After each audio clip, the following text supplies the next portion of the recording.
उपबंध। तो आप लोग ये भाषा क्या है, भाषा किसे कहते हैं? आने तो चलिए एक ऑप्शन और दे देते, आप लोग पूछते हैं आप लोगों को सबसे मजबूत भाषा कौन सा लगता है, हिंदी या अंग्रेजी? इसी दो में चर्चा कीजिए, दोनों से बेहतर भाषा कौन है?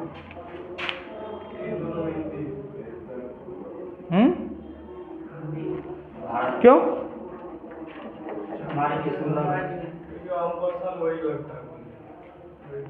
भाषा का कोई महत्व नहीं, भाषा केवल क्या है, विचारों का आदान प्रदान करने का माध्यम। भाषा कोई अच्छा या कोई खराब नहीं होता। अगर आप इंग्लिश जान रहे हैं और हिंदी नहीं जान रहे हैं तो इसका मतलब ये नहीं कि आप होशियार हैं। अब एक चीज़ लॉजिक समझिए, आप इंग्लिश समझ रहे हैं, कोई इंग्लिश में बोल रहा है और एक आपके घर में माँ है आपकी जो कि हमेशा मैथिली बोलती है, तब वहाँ इंग्लिश बोल ही दीजिए तो क्या फ़र्क पड़ जाएगा उसको? कोई काम आए आपका इंग्लिश? या उसी को आप अपने भाषा देहाती भाषा में बोल दीजिए तो तुरंत वो काम पूरा हो जाएगा। तो भाषा का बस मतलब ये होता है कि हम किसी जो कहना चाह रहे हैं वो आपको समझा दें। अभी देखिए, अभी हम यहाँ अंग्रेजी बोलने लगे तो बहुत लोग नहीं समझेगा, यहाँ हम तमिल बोलने लगे तो कोई नहीं समझेगा, है कि नहीं? तो बोल के ही क्या फ़ायदा हुआ जब हम समझ ही नहीं पाए। आगे आप लोग पढ़िएगा, एक शब्द आता है संप्रेषण यानी कम्युनिकेशन। नाम सुना आप लोगों ने? कम्युनिकेशन। कम्युनिकेशन क्या होता है? वार्तालाप। जैसे मान लीजिए दो आदमी हैं, एक आदमी है ए और एक आदमी है बी। अब ऐसे समझिए, हम और आप हैं, हमने आपसे कहा जो आपका नाम क्या है, तो हमने आपको क्या किया, मैसेज किया पूछने आपका नाम क्या है। आपने सुना और आपने जवाब दिया सर ये मेरा नाम है, तो आपने जवाब भी दे दिया। तो ये पूरा कंप्लीट इसको कम्युनिकेशन कहते हैं। लेकिन अगर हमने आपसे नाम पूछा किसी और भाषा में और आपने जवाब नहीं दिया, जब तक आप जवाब पूरा नहीं देते हैं तब तक कम्युनिकेशन पूरा नहीं होता है। जवाब हम कई कारण से नहीं दे सकते हैं, हो सकता है हम जो आपसे पूछ रहे हैं वो आपको समझ में ही ना आया हो, एक ये भी होता है ना। अब मान लीजिए हम पूछ रहे ऐसे भाषा में जो आप कभी सुने ही नहीं। जैसे एक जगह हम बताते हैं कि पंचायती में हमको भी ले गए थे और हमको जमीन रजिस्ट्री का कागज़ दे दिया, वो था कैथी भाषा में। हम जहाँ तक जीवन कभी कैथी भाषा देखे ही नहीं थे, तो हमको कह रहे यार यही पढ़ते हो, तुम रजिस्ट्री का कागज़ पढ़ नहीं पा रहे हैं, तो हम कैसे पढ़ेंगे जो कैथी भाषा में? जिस भाषा को आज तक हम कभी देखे ही नहीं है तो वो कागज़ मेरे लिए कोई काम का नहीं है। तो भाषा और क्या है, भाषा अपनी बातों को रखने का एक माध्यम है। भाषा आप बोल के भी दिखा सकते हैं, कई भाषा इशारे से भी होता है। जैसे मान लीजिए कोई आदमी चेहरा देख के पता चल जाता है ये रो रहा है कि टेंशन में है, ये खुश है। जैसे मान लीजिए अभी आप यहाँ खड़े हैं, अचानक मैसेज आया तो आप दरोगा बन गए, तो आपको चेहरा हाव भाव बता देगा कि आपको कोई खुशी की बात आई है। या कोई घटना, घर में कुछ घटना घट गई है तो आपको चेहरा बता देता है जाए। कभी कभी इसको बोले बिना भी अपने विचारों को सामने रख सकते हैं, तो उसे कहते हैं जेस्चर इंग्लिश में, यानी बोले बिना। या कभी कभी बोल के, तो बोलने के लिए कोई माध्यम चाहिए कि नहीं, तो वो जो बोलने के लिए जो माध्यम चाहिए वही होता है भाषा। तो भाषा का कोई महत्व, भाषा बस एक ही काम है, अपने विचार को एक जगह से दूसरी जगह तक पहुंचाना है और ऐसे पहुंचाना जो सामने वाला समझ जाए। ऐसे भाषा में नहीं बोलिए। जैसे खान सरोवरी है, इतने प्रसिद्ध क्यों हो गए? क्योंकि उन्होंने पढ़ाया किस माध्यम से, लोगों को जो पसंद है वो, है नहीं, देहाती भाषा में, इसलिए उनका नाम ज़्यादा हो गया। लालू यादव क्यों प्रसिद्ध हो गए? क्योंकि उन्होंने जो बोला आम भाषा में बोला, लोगों को जो भाषा सुनने में अच्छा लगता है, समझने में अच्छा लगता है। तो खान सर हो या लालू यादव एक कैटेगरी हो गए, है कि नहीं। कोई लोग अब बैठ कर इंग्लिश पर पढ़ाने लगा, हमको समझ ही नहीं आया तो बोरिंग लगने लगता है कि नहीं, बस ध्यान नहीं रहता, बस बड़े लोग हैं उसको सुनना जरूरी है, लेकिन सुनते हम लोग नहीं है। तो ये जो भाषा है इसी पे चर्चा होगी। और भाषा का जो संविधान में चर्चा कहाँ पे है, भारतीय संविधान के भाग कितना हुआ ये 17 में, कहाँ से कहाँ तक, ये समझ में आ रहा है कि नहीं? ऐसा नहीं भाई यही भाषा की चर्चा करें आपको यही समझ में आए। ये भाग 17 कहाँ से कहाँ तक, अनुच्छेद 343 से लेकर के 351 तक, ठीक है। याद रखिएगा, भाषा विचारों का आदान प्रदान करने का एक माध्यम है। और जिसकी चर्चा भारतीय संविधान के भाग 17 के अनुच्छेद 343 से लेकर 351 तक है। देखिए सबसे पहले अब यहाँ चर्चा आ जाता है दो चीज का, एक आता है राष्ट्रभाषा और एक होता है राजभाषा। राष्ट्रभाषा कहने मतलब पूरे भारत का एक भाषा, और राजभाषा है इसमें कई भाषा शामिल किए गए। जैसे अभी कितना है टोटल, कितनी भाषा है?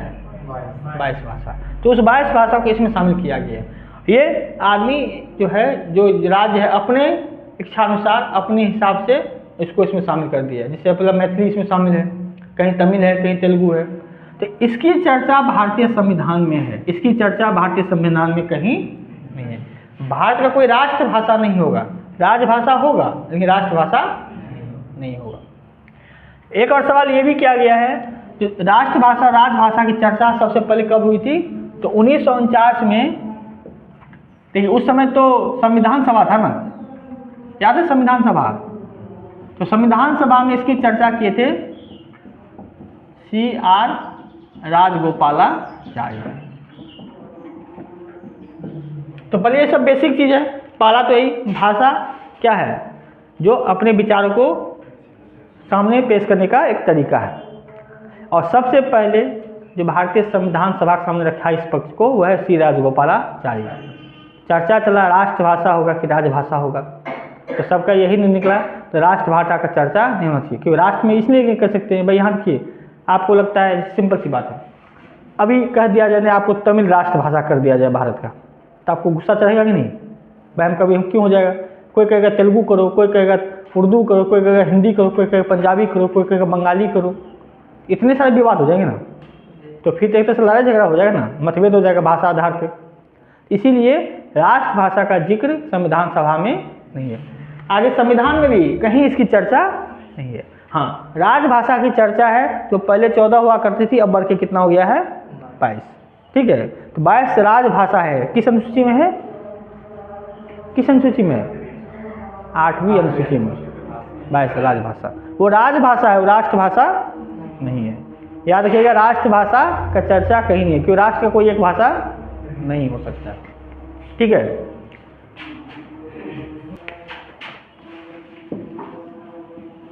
क्या इसका इंक सूख गया है क्या इसका?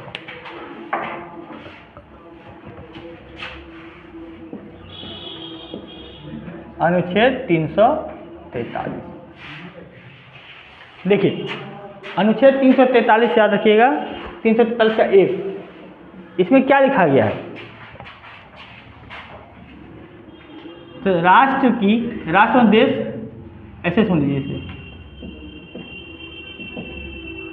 देश की राजभाषा क्या है? हिंदी है, हिंदी होगी। देश की राजभाषा हिंदी, लिपि देवनागरी और संथाली से कहाँ का भाषा है? संथाली झारखंड क्षेत्र से जुड़ा हुआ है, मूल भाषा। संथाली क्या है? संथाली जैसा ये कुछ बिहार में भी बोला जा रहा है, लेकिन ये मेनली कहाँ है? झारखंड से जुड़ा हुआ है। ठीक है, कि देश की राजभाषा हिंदी, लिपि देवनागरी और अंकों का स्वरूप अंतर्राष्ट्रीय होगा।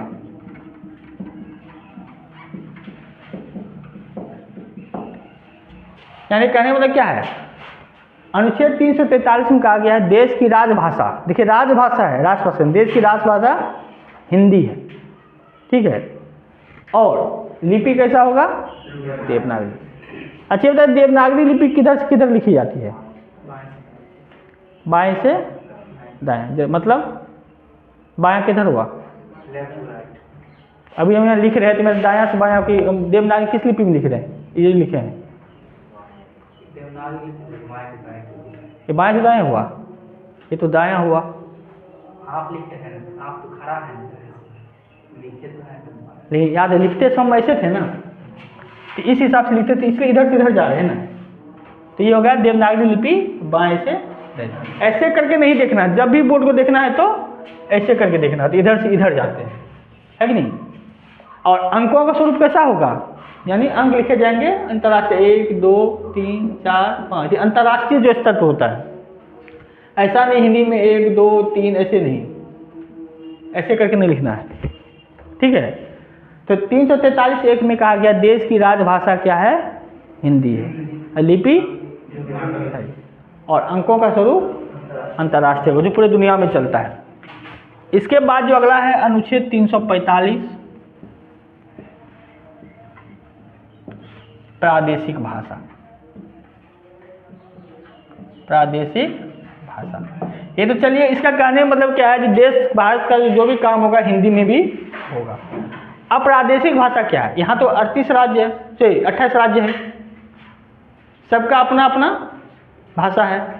तो इसमें कहा गया है राज्य सरकार जो है जो किसी भी राजभाषा को अपने विधानमंडल के द्वारा उसे क्या करेगा? अपने कार्यवाही के लिए चुन सकता है। जैसे बिहार सरकार हिंदी को चुन लेगी, तमिलनाडु तमिल को चुन लेगा, है कि नहीं? बंगाल में सर बंगाली चुन लेगा, जिसको जो मतलब उस भाषा के अंदर होना चाहिए। यानी प्रादेशिक भाषा क्या है? राज्य सरकार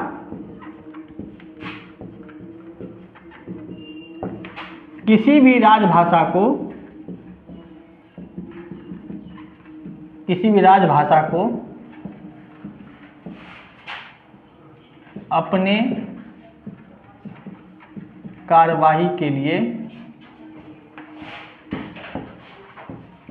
चुन सकता है। ये जरूरी नहीं है हिंदी चुने, कहने का मतलब क्या है? जिस सरकार जो 22 भाषा शामिल है उसमें से आप किसी को भी अपने चुन सकते हैं अपने भाषा के लिए। जैसे बिहार ने हिंदी को चुन लिया, बंगाल ने बंगाली को चुन लिया, है नहीं? तमिलनाडु में तमिल को चुन लिया गया, केरल में मलयालम को चुन लिया गया, है कि नहीं? ये आप चुन सकते हैं, प्रादेशिक भाषा है। इसकी चर्चा किसमें है? 343 में। यानी आपकी ये ज़बरदस्ती नहीं है कि आपको हिंदी को ही चुनिए, उस 22 भाषा में जिसको आपको चुनना है चुन लीजिए, ठीक है। अगर बिहार सरकार चाहे तो अभी कानून बना के तो मैथिली को भी राज्य भाषा में शामिल कर सकते हैं, क्योंकि वो 22 भाषा में शामिल है ना, तो जो भी इसका फॉर्म आएगा तो मैथिली में भी आएगा, है नहीं? अभी क्या आता है, किस भाषा में आता है? अभी 3 है, हिंदी, इंग्लिश और उर्दू में भी आता है। चाहे तो मैथिली में भी कर सकता है कि नहीं? क्लियर है ये चीज़? अब अगला जो है 348, अनुच्छेद 348 का 1, इसमें क्या कहा गया है? उच्च न्यायालय एवं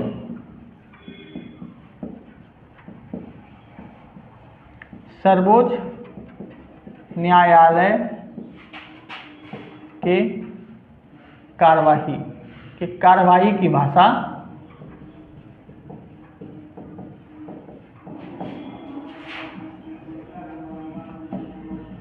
अंग्रेजी होगी। ये बहुत बार पूछा गया है, कहाँ लिखा गया है? जो हाई कोर्ट और सुप्रीम कोर्ट में जो बहस करने का तरीका क्या होगा? इंग्लिश होगा। लेकिन 348 के 2 में ये भी कहा गया है, 348 के 2 में, अनुच्छेद 348 के 2 में राज्यपाल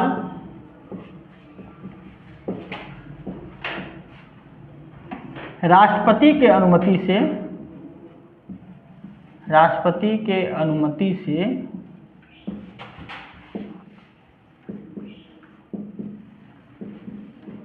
किसी भी राजभाषा को उच्च न्यायालय की भाषा बना सकता है। उच्च न्यायालय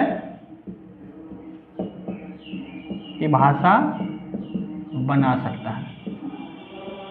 तो यहाँ तक क्लियर लिखा है, हाई कोर्ट सुप्रीम कोर्ट में इंग्लिश चलेगा, इंग्लिश के अलावा हाई कोर्ट में अगर राज्यपाल चाहे तो कोई भाषा को चुन सकता है। सुप्रीम कोर्ट में नहीं, सुप्रीम कोर्ट में जब भी बहस होगा अंग्रेजी में ही होगा। लेकिन हाई कोर्ट में अंग्रेजी में तो होगा ही, साथ साथ चाहे किसी और को यूज कर सकते हैं। इसी का फायदा उठा करके जो है बिहार, उत्तर प्रदेश, मध्य प्रदेश और राजस्थान, यहाँ पे इंग्लिश के साथ साथ हिंदी में भी बहस होता है। 4 राज्यों के राज्यपाल ने यहाँ किया है, अंग्रेजी के साथ साथ हिंदी में भी बहस कर सकते हैं। तो ये सब एक पे एक इम्पोर्टेंट पॉइंट है। सबसे पहला, देश की राष्ट्रभाषा क्या है? हिंदी है। लिपि क्या है? देवनागरी है। अंकों का स्वरूप क्या है? अंतर्राष्ट्रीय। ये कहाँ दिया गया? अनुच्छेद 343 में। 345 में कहा गया प्रादेशिक भाषा, राज्य सरकार किसी भी राजभाषा को अपनी कार्यवाही के लिए चुन सकता है कि नहीं? और 348 एक में लिखा है उच्च न्यायालय और सर्वोच्च न्यायालय की कार्यवाही की भाषा क्या होगी? अंग्रेजी। लेकिन 348 के 2 में ये भी कहा गया है अगर राज्यपाल चाहे तो राष्ट्रपति की अनुमति के बाद ही जो है किसी उच्च न्यायालय की भाषा को, यानी किसी राजभाषा को उच्च न्यायालय की भाषा बना सकता है। और वर्तमान में इस 4 राज्यों में इंग्लिश के अलावा हिंदी में भी बहस होता है हाईकोर्ट में। ठीक है, देखिए अनुच्छेद 350 क्या कहता है? जो प्राथमिक शिक्षा जो है, प्राथमिक शिक्षा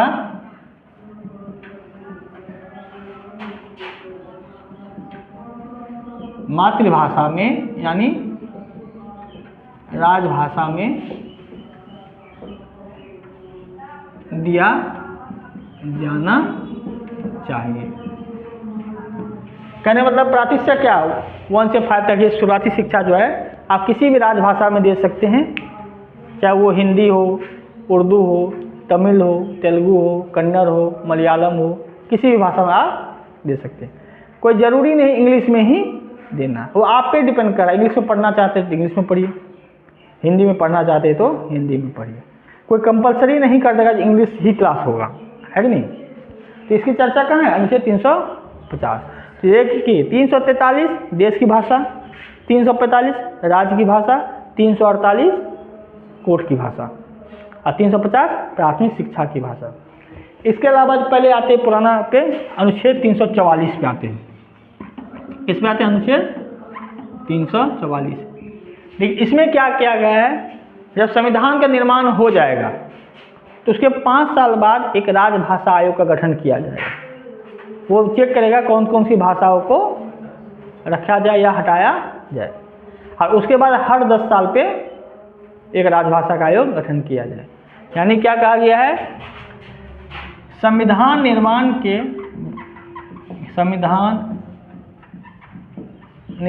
के 5 वर्ष बाद राजभाषा आयोग का गठन किया जाएगा और इसके बाद प्रत्येक 10 वर्ष में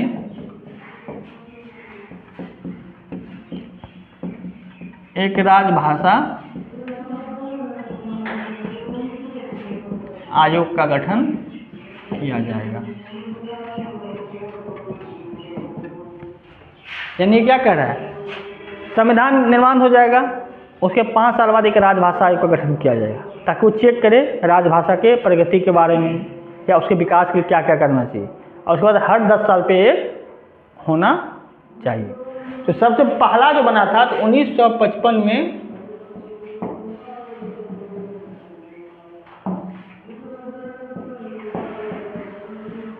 प्रथम राजभाषा आयोग का गठन किया गया। कब किया गया प्रथम राजभाषा आयोग का गठन? और इसके अध्यक्ष कौन थे? बीजे खेर। ठीक है, इसके अध्यक्ष कौन थे? बीजे खेर। तो ये आपको याद रखना है। प्रथम राजभाषा आयोग का गठन कब हुआ? 1955 में। और इसके अध्यक्ष कौन थे? बीजे खेर। लिखिए, देखिए 2004 में भारत सरकार ने क्या किया? एक नया सिस्टम लागू किया या नया परीक्षा लाया ये, जिसका नाम था शास्त्रीय भाषा। शास्त्रीय भाषा यानी वैसे भाषा को कहा जाता है जो मूल भाषा है, यानी इसकी उत्पत्ति किससे हुई है इसकी जानकारी अभी तक प्राप्त नहीं हुई है। जैसे क्या कि बहुत भाषा इसकी उत्पत्ति पता है, जैसे उर्दू किससे मिलकर बना है? हिंदी और फारसी से मिलकर बना है। हिंदी कहाँ से आया है? संस्कृत से आया है, इसलिए हिंदी कोई शास्त्रीय भाषा नहीं है। पंजाबी भी क्या है, वो भी हिंदी संस्कृत से मिल के बना हुआ है। तो ये सब जो चीज़ है जो शास्त्रीय भाषा, तो शास्त्रीय भाषा की शुरुआत भारत सरकार ने कब से किया था? 2004 से। और इन्होंने मानदंड बनाया शास्त्रीय भाषा किसे कहेंगे, इसके लिए क्या था, जिसका इतिहास कम से कम 1500 वर्ष से 2000 वर्ष पुराना हो। यानी किस भाषा को हम लोग इस पर रखेंगे, तो कम से कम भारत में 1500 से 2000 वर्ष पहले से भाषा बोली जा रही है। फिर इस भाषा के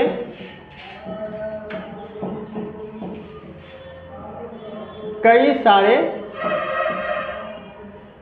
ग्रंथ होने चाहिए। यानी शास्त्रीय भाषा किसे कहेंगे, उसका इतिहास कितना पुराना हो, कम से कम 1500 से 200 वर्ष। इस भाषा के कई सारे ग्रंथ भी होने चाहिए। और सबसे बात, यह भाषा मूल भाषा हो, यह भाषा मूल हो, अर्थात इसकी उत्पत्ति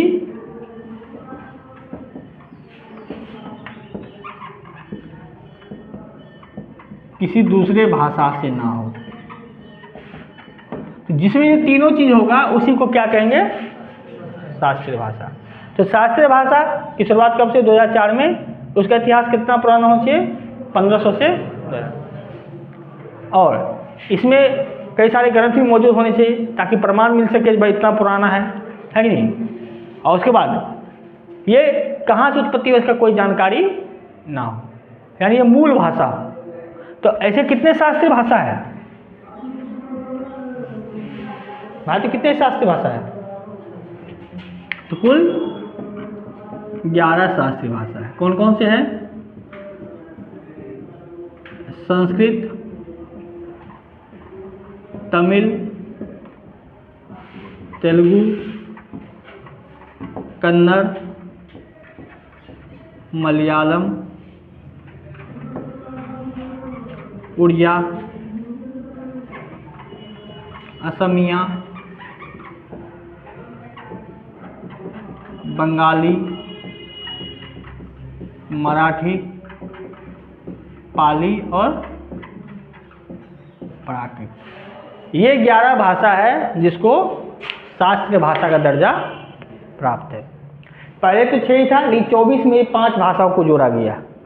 तो याद रखिएगा, ये कभी कभी सवाल पूछ जाता है तो कुल कितने शास्त्रीय भाषा है, तो 11, या 4 ऑप्शन दे देगा कि इसमें कौन सा शास्त्रीय भाषा है या कौन सा शास्त्रीय भाषा नहीं है। तो याद रखिए, शास्त्रीय भाषा की संख्या 11 है, ये 11 है। इसकी शुरुआत 2004 में हुई है। और इसका मानदंड क्या है, ये इसी मानदंड को पूरा करता हो, अब तब जाके ये आप लिखिए, याद करिएगा, ध्यान दीजिएगा। शास्त्रीय भाषा देखिए, भारतीय संविधान में राष्ट्रभाषा शब्द कहीं लिखा हुआ नहीं है। क्या लिखा हुआ है, राजभाषा। राजभाषा इसलिए कि हर राज्य का अपना अलग अलग भाषा है नहीं। बंगाल का बंगाली है, तमिलनाडु का तमिल है, केरल का मलयालम है। कोई ज़बरदस्ती हम किसी पे भाषा थोपना नहीं चाहते। तो इसकी जो चर्चा है भारतीय संविधान के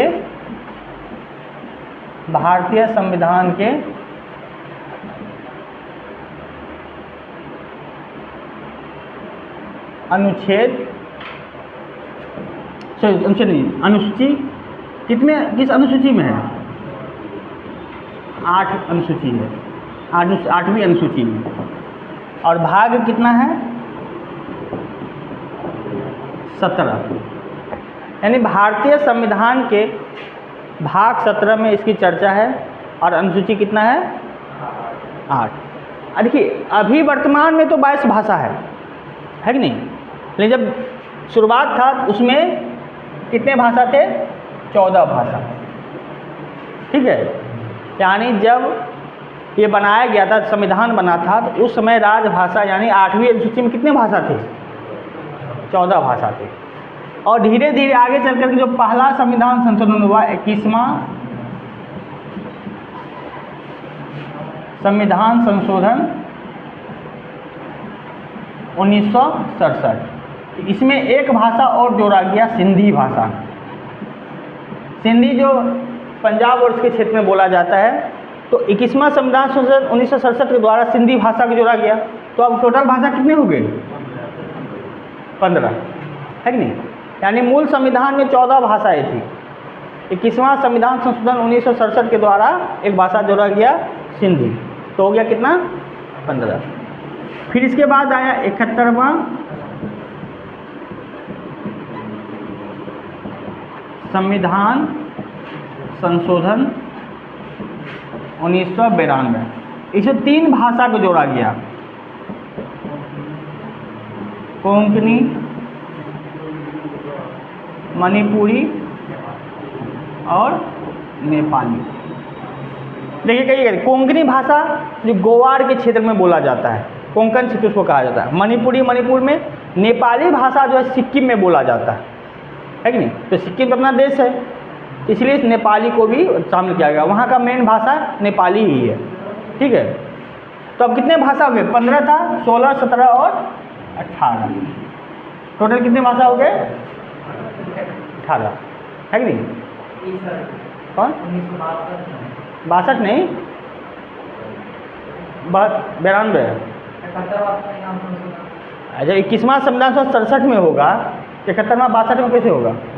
हम लिखाए हुए हैं क्या?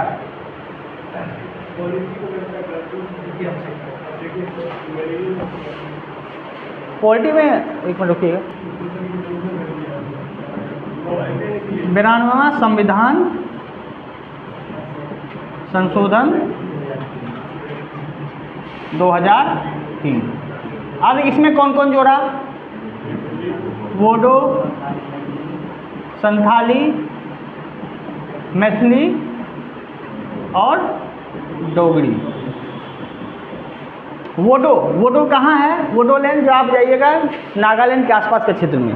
संथाली जो बिहार झारखंड में बोला जाता है। मैथिली तो आप जान ही रहे हैं कहाँ पे है, हम लोग का जो क्षेत्र है। और डोगरी कहाँ बोला जाता है? डोगरी होगा जो क्या कहते हैं, वो नॉर्थ ईस्ट का जो क्षेत्र है उस एरिया में बोला जाता है। तो अब ये 4 और बढ़ गया, तो टोटल कितने हो गए? 22 भाषा। तो यहाँ याद रखिएगा, भारतीय संविधान के 8वीं अनुसूची में 22 भाषा का जिक्र है, लेकिन जब देश में संविधान बना था तो उसमें केवल 14 भाषाएं हुआ करती थी, ठीक है। और 14 भाषाओं में बाद में किसको जोड़ा गया? 21वां संविधान संशोधन द्वारा सिंधी को जोड़ा गया। 71वां संविधान संशोधन द्वारा कोंकणी, मणिपुरी और नेपाली जोड़ा गया। और 92वां संविधान संशोधन द्वारा वोडो, संथाली, मैथिली और डोगरी को, ठीक है। तो अब टोटल कितने हो गए? 22, ठीक है। देखिए, आपको पता है राजभाषा जो भारतीय संविधान के किस अनुसूची में है? 8वीं अनुसूची में। भाग कौन सा है? 17। और अनुच्छेद कहाँ से कहाँ तक है? 343। और आपको ये भी पता है शुरुआत में 14 था और बाद में और 8 जोड़े गए। तो देखिए, आपका सवाल जो बनता है, सवाल तो पहला सवाल बनेगा किस अनुसूची में है, यानी भारतीय संविधान के किस अनुसूची में राजभाषा का जिक्र है, या ऐसा पूछेगा 8वीं अनुसूची में क्या है, उल्टा करके पूछ दे। ये पूछेगा कितने भाषाएं हैं, या किस अनुच्छेद में है, या किस जो है भाग में है। या आपसे ये पूछ दिया जाए शुरुआत में कितने भाषाएं थी, या ये पूछा जाए वर्तमान में कितनी भाषाएं हैं, या ये पूछ दिया जाए 21वां संविधान संशोधन के द्वारा किस भाषा को जोड़ा गया, या 92वां पूछ दिया जाए किस भाषा को जोड़ा गया। और कभी कभी ये भी पूछ दिया, 4 भाषा दे देगा, कहेगा कौन इसमें शामिल नहीं है। जैसे एक बार पूछ दिया गया था, उसमें दे दिया था भोजपुरी को, तो भोजपुरी अभी इसमें शामिल नहीं है। तो आप नीचे करके एक हेड नोट कर लीजिएगा, ये 22 भाषाओं को लिख दीजिएगा, ठीक है।